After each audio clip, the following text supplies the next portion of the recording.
In this video, we're going to talk about Native American arts and crafts. You're going to learn about specific items and materials, but you're also going to learn about the history behind Native American arts and crafts.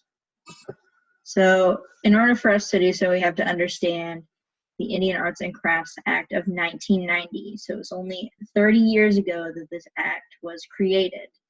And think about it now. If it was created 30 years ago, then there's probably something now that needs to change about it, but we'll talk about that a little later. So the Indian Arts and Crafts Act is a truth in advertising law. It prohibits misrepresentation and marketing of American Indian or Alaska Native arts and crafts. So this in particular prohibits big corporations from using Native specific terms in their advertising or leading potential customers to believe that it is authentically made by Native people. So people that do this or companies that do this can face civil or criminal penalties up to $250,000 in fine or a 5-year prison term or both. So it's pretty serious, and that's individuals, and businesses can face civil penalties or can be prosecuted and fined up to $1 million. So it is very serious. For that act to be in place, they had to create a board. The Indian Arts and Crafts Board was established in 1934 as part of Roosevelt's New Deal. This board oversaw the implementation of the act. It operates under the Bureau of Indian Affairs, so members don't necessarily have to be Native American, which can be tricky if you ask Native people. Now, since the act's passing in 1990, only 5 people have been found in violation. And if you think about it, only 5 in 30 years, that we know that there's no way only 5 people have done things like this.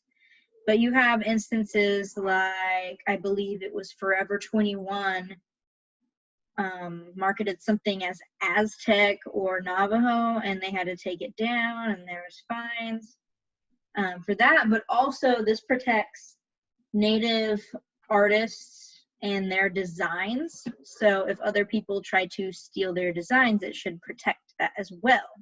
And I say should because, as we see here, only 5, we know it's not doing its job. But before we get into all that, let's talk about different kinds of arts and crafts. So first we have beadwork, which is one that people today really like to talk about. Originally, beads were made out of, you know, things you just find in nature, like shells and coral, turquoise, other stones, copper and silver, things like that. And it wasn't until Europeans came that Native Americans used glass beads, which are much more common today. So they use glass seed beads, and they're really tiny, and the smaller they are, the more intricate of a design they can make. So there's different kinds of beading styles. So you have lazy stitch, and if you look at the stitching, you see what looks like 3 separate sections here on the toe up here.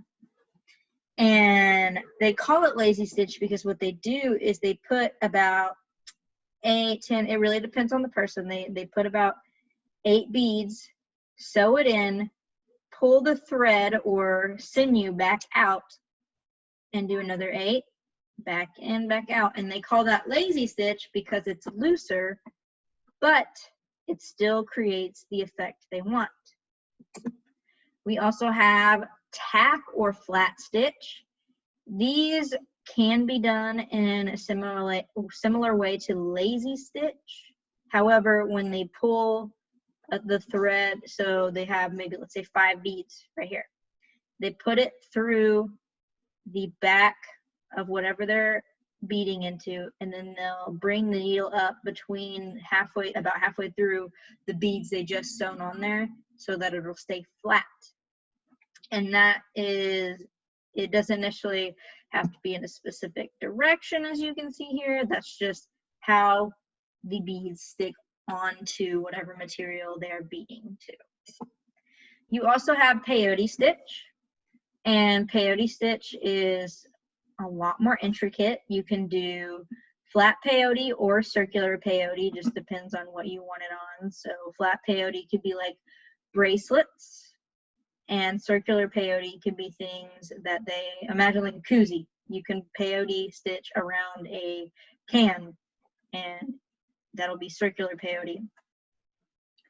It's hard to describe peyote stitch, so the best way I can say is kind of like bricklaying. You're not going to lay it all the exact same way. You want to stagger it. That's what peyote stitch is. Next, we have basket weaving. Basket weaving was not necessarily originally considered an art form. It was much more for use, so utilitarian use. So each basket had a specific purpose. Most were for storage, but others obviously were for preparing food and things like that. During the late 1800s, Native American baskets became extremely popular to non-natives, especially those with money, and that is when basket weaving began to be commodified and became a source of income for those that were good at the craft. Now, there's different ways to weave, of course. You can weave where you have a base that kind of looks like a star when you look at it on the bottom, or you can take chunks of the material, whatever you want to use for your basket, and weave it in a spiral like this one. There's obviously more than that, just that. These are just a few examples. We also have regalia, and regalia is an art in itself, but it is not something that is necessarily available to the general public, because these things do have sacred uses, and there are also components or materials that they are made out of that the general public is not legally allowed to be in contact with. For example, eagle feathers. Only Native Americans are allowed to own eagle feathers. You are not allowed to buy them. You can gift them, but eagle feather, in order to actually carry an eagle feather, you have to have a card, which means you have to register to do so. So there are still things that you have to go about before you can even just carry eagles. But this right here is a fancy shawl outfit, and a fancy shawl dance. You should have seen it in the video from Monday.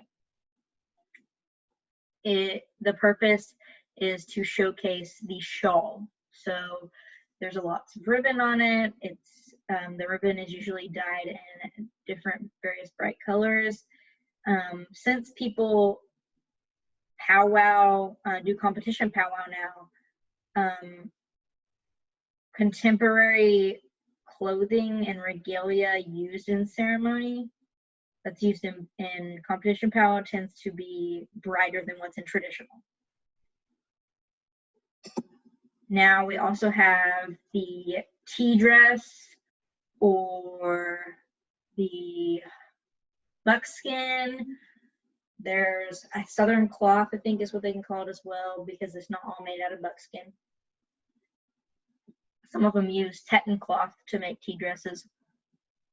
These are thicker, a lot heavier than a fancy shawl, and that makes it where dancing is different as well, which is why you have different clothing for different dances, and the dance names are often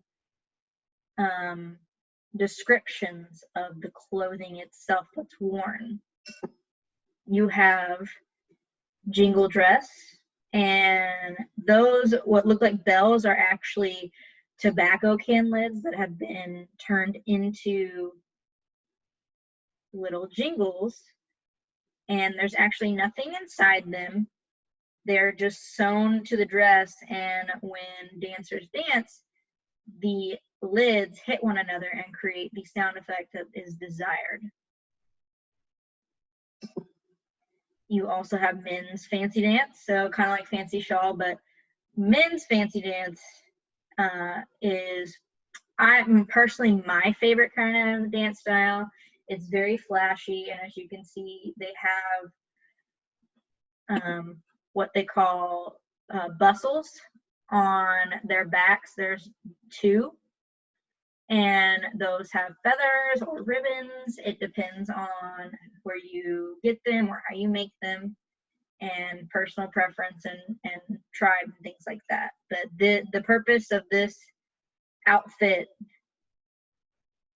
you should have learned in the previous video on dance styles. Then we have men's grass dance, and all of these dances did not necessarily originally have every single bit of this regalia. These are just very intricate outfits that are worn during these dances. And some of these outfits can go upwards of several thousands of dollars in their total. Once you complete all components of it, it can be several thousands of dollars. And it's really heavy, and they're hot, which is partially why they are not owned by just anyone or made just by anyone, because they are very difficult to make. Now, there's much more regalia than what you see here, but this is just a glimpse into powwow regalia that is probably more likely you have seen bits and pieces of it here and there. That is all I have for Native American arts and crafts, but trust me, there's a lot more out there. This is just a little bit of what you can get into doing research on your own.